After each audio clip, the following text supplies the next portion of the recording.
Bismillahirrahmanirrahim. Assalamualaikum warahmatullahi wabarakatuh. Salam sejahtera untuk kita semua.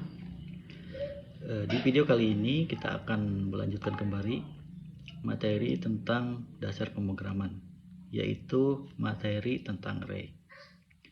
Mungkin dari kalian semua yang menonton video ini sudah mengenal apa itu array. Oke, sebelum mulai saya akan menunjukkan sedikit kasus seperti ini. Ada sebuah pertanyaan, apakah bisa suatu variabel menampung lebih satu nilai? Bisa atau tidak? Misal, kita punya variabel dengan nama A dengan tipe data integer. Kita ingin variabel ini menampung dua nilai. Yang pertama nilai 1 dan nilai 2. Apakah memungkinkan? Apakah memungkinkan?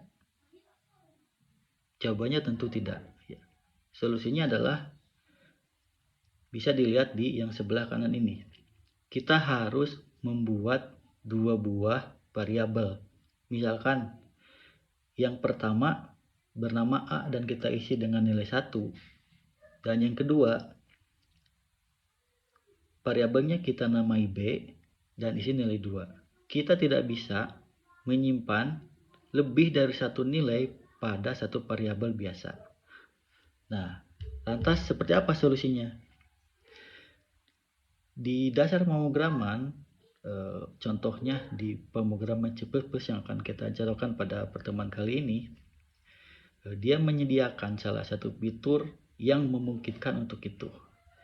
Nah, itulah yang dinamakan array. Nah, secara definisi, array adalah struktur data yang digunakan untuk menyimpan sekumpulan data dengan tipe yang sama dalam satu variabel. Kata kuncinya adalah yang sama.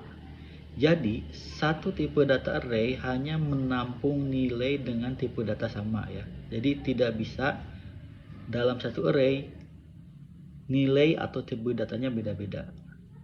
Walaupun sebenarnya ada materi lain ya, di mana satu nilai atau satu variabel bisa menampung lebih dari satu data dan bervariatif tipe datanya. Tapi tidak akan dibahas pada video kali ini. Jadi saya ulangi, array adalah tempat menyimpan data yang memungkinkan lebih dari satu tapi dengan tipe data yang sama. Oke, sampai sini paham ya? Jadi kalau kita ingin menyimpan sebuah nilai yang lebih dari satu pada sebuah variabel, solusinya adalah menggunakan array. Oke, kita lanjutkan kembali. Nah, kalau diilustrasikan, array ini seperti gambar kotak persegi panjang seperti ini, di mana setiap kotak itu terbagi ke dalam sebuah bilik-bilik, yang di mana setiap bilik itu menampung sebuah nilai. Misalkan kotak persegi panjang ini terdiri dari 6 bilik. Masing-masing bilik ini diisi dengan nilai yang bervariatif. Misalkan paling kiri diisi dengan 2, 3, 1, 1, 8 dan seterusnya. Dan ini satu kotak persegi panjang ini melambangkan satu variabel. Dan nilai ini adalah nilai dari si variabel itu. Yang sebelumnya variabel itu hanya menampung satu nilai, dengan array kita bisa menampung lebih dari satu nilai. Jadi ilustrasinya seperti ini. Nah, ini gambaran lagi ilustrasi tentang array. Jadi array itu dia memiliki beberapa elemen ya. Apa aja elemen yang ada dalam array? Nah, kita lihat di slide berikutnya. Oke. Pada gambar ini bisa kita lihat ini adalah komponen yang ada pada array, di mana terdiri dari 3 komponen. Kita bahas satu persatu. Misalkan, ini contoh ya. Kita mempunyai variabel dengan nama X ya. Kemudian kita set variabel tersebut dengan tipe data array. Nah, di sini kita bahas elemen yang pertama. Elemen yang pertama itu adalah array value. Apa itu array value? Array value adalah nilai yang tersimpan pada setiap bilik atau setiap indeks array tersebut. Misal di sini Di bagian pertama array tersebut ada nilai 34, yang kedua 21, kemudian 2, 66, dan 567. Jadi ini namanya array value. Kemudian komponen yang kedua adalah array index. Apa itu array index? Array index adalah urutan tempat penyimpanannya. Nah, array index ini pasti dimulai dari 0 ya, bukan dari 1. Misalkan angka nilai 34 ini, array value yang bernilai 34, dia berada pada indeks ke 0. Kemudian array yang bernilai 21, dia berada pada indeks ke 1. Dan array yang bernilai 2, dia berada pada indeks kedua. Jadi komponen yang kedua ini adalah indeks atau posisi atau urutan tempat setiap nilai dalam array tersebut berada. Jadi itu yang kedua ya. Saya ulangi, yang pertama itu array value, yang kedua array index. Nah, yang ketiga atau yang terakhir adalah memory address. Apa itu memory address? Memory address adalah alamat di memori komputer tempat menyimpan si nilai dan indeks tersebut. Jadi dianalogikan ini adalah alamat di memori. Jadi dengan alamat yang berbeda-beda, maka di memori mengalokasikan tempat yang berbeda-beda juga ya. Jadi misalkan di pemrograman itu kita mengenal dengan istilah namanya pointer. Pointer itu apa? Pointer itu adalah sebuah teknik atau cara untuk merujuk ke alamat address yang ada di memori ya. Misalkan kita mau memanggil ke alamat 1000. Nah, di alamat 1000 itu maka dia akan berisi nilainya berapa? 34, betul. Dan itu adalah sebuah variabel dengan bertipe array yang memiliki panjang 5 ya. Jadi, kalau kita simpulkan, komponen array itu ada 3. Yang pertama array value atau nilai dari setiap bagian dari array tersebut. Yang kedua array index atau posisi setiap nilai pada array, dan yang terakhir adalah memory address atau alamat pencatatan setiap nilai dan indeks dalam memori. Oke, jadi itu ketiga komponen yang ada dalam array. Oke, kita lanjutkan dengan deklarasi array. Apa itu deklarasi array? Ini sama dengan deklarasi variabel umum pada variabel biasa ya, dimana cara untuk deklarasi array, pertama kita definisikan dulu tipe datanya apa. Misalkan contohnya ini kita kasih tipe data integer, array name ini nama array, format penamaan nama array sama dengan format penamaan variabel biasa ya. Yang pertama tidak boleh ada spasi, kemudian tidak boleh didahului dengan angka, kemudian tidak boleh ada karakter spesial, dan tidak boleh menggunakan reserved word. Apa itu reserved word? Sintak atau fungsi yang sudah dipakai sama program. Misal di C++ kan ada cout. Nah, kita tidak bisa membuat nama array dengan nama cout ya, atau nama yang lain-lain ya. Kemudian yang selanjutnya adalah size. Size apa? Ukuran dari array tersebut. Misalkan kita harus definisikan ukurannya berapa atau panjang dari larik tersebut. Misalkan itu tidak ada batasan, mau 1, mau 10, mau 100, mau 1000. Nah, jadi pertama tipe data, nama array, dan ukuran. Nah, yang kedua kita bisa deklarasi sekaligus inisialisasi ya, sama seperti variabel biasa pada umumnya.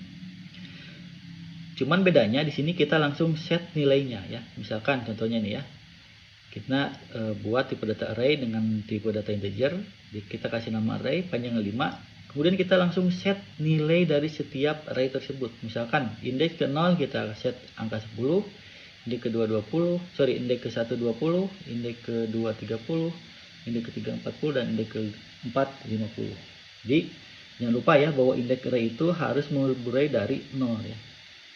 Nah, di sini jelaskan poin utamanya, tipe data array itu menentukan tipe dari setiap elemen yang di dalamnya. Jadi kalau tipe datanya integer, maka ini semuanya bernilai integer. Dan ukuran size harus diketahui saat deklarasi. Jadi size atau panjang array harus diketahui saat deklarasi. Jadi nggak bisa kita bikin array tanpa kita set mau panjangnya berapa ya. Jadi harus jelas dari awal. Oke, kita lanjutkan. Kemudian mengakses elemen. Nah, bagaimana untuk mengakses nilai pada array tersebut? Nah, yang pertama kita bisa panggil langsung nama array dan mau akses yang indeks keberapa. Misalkan kita mau mengakses variabel yang bernama array indeks kedua, misalkan ya, ini contoh variabel yang di slide sebelumnya. Nah, yang urutan 2 tuh yang mana? 10, 20, 30. Nah, tentunya yang 30 karena dimulai dari 0 ya. 0, 1, 2. Maka ketika kita membuat variabel biasa dengan tipe val dan itu mengambil dari array indeks kedua, maka dia akan bernilai berapa? 30 ya, seperti itu. Kemudian cara mengubahnya gimana? Cara mengubahnya sama. Kita panggil array indeks keberapa, kita set nilai barunya. Jadi kurang lebih caranya seperti itu. Untuk mengakses tinggal akses nama array dan indeks. Untuk mengubah juga tinggal panggil nama array dan indeks keberapa dan nilai barunya. Oke. Kemudian kita lanjutkan ke array multidimensi. Jadi perlu diketahui bahwa array itu tidak hanya membolehkan satu dimensi, tapi bisa lebih dari dua dimensi. Mau 2 dimensi, 3 dimensi, 4 dimensi dan seterusnya. Tidak ada batasan ya. Jadi dengan semakin banyak dimensi, semakin banyak nilai yang bisa tertampung pada array tersebut. Misal di sini ada gambar. Ada variabel array tipe data integer dengan bernama metrik. Kemudian kita set dimensinya 2. Dimensi pertama panjangnya 3, dimensi kedua panjangnya 3. Nah, cara deklarasi dan pengisiannya kurang lebih sama ya. Karena ini 2 dimensi, maka dalam satu dimensi dia ada nilai lagi yang nilainya itu berupa array. Misalkan ini array pada dimensi ke-0 untuk indeks ke-0 dimensi ke-1 angkanya ini 1, 2, 3. Kemudian array indeks ke-1 untuk dimensi ke-1 isinya ini, dan array untuk indeks kedua dimensi 1 isinya ini. Nah, sekarang pertanyaannya, bagaimana kalau kita mau memanggil angka 5 ini? Ini berada di indeks keberapa? Oke. Gimana cara bacanya? Ya, betul ya. Jadi pertama kita ketahui dulu dia berada pada dimensi satunya indeks berapa. Kita lihat, ini kan indeks itu bermula dari 0. Ini 0, 1, 2. Berarti dia berada pada indeks ke-1, kemudian dimensi 2-nya hitung lagi 0, 1. Berarti dia berada di posisi 1,1 ya, seperti itu cara baca. Jadi kalau kita mau memanggil angka 5, maka sama dengan matrik 1 kurung kurawal yang keduanya 1 atau 1,1. Jadi seperti itu ya. Mau itu 3 dimensi kurang lebih sama. Jadi pertama dimensinya, kemudian posisi arraynya. Kemudian looping pada array ya. Karena array ini panjangnya banyak, nah kita bisa menggunakan fasilitas looping. Apa itu looping? Ya, looping itu pengulangan ya. Jadi kita bisa memanfaatkan kenaikan variabel pada looping untuk mengakses array tersebut. Oke, kemudian kelebihan dan kekurangan array. Kelebihan array yang pertama, dia mudah diakses ya.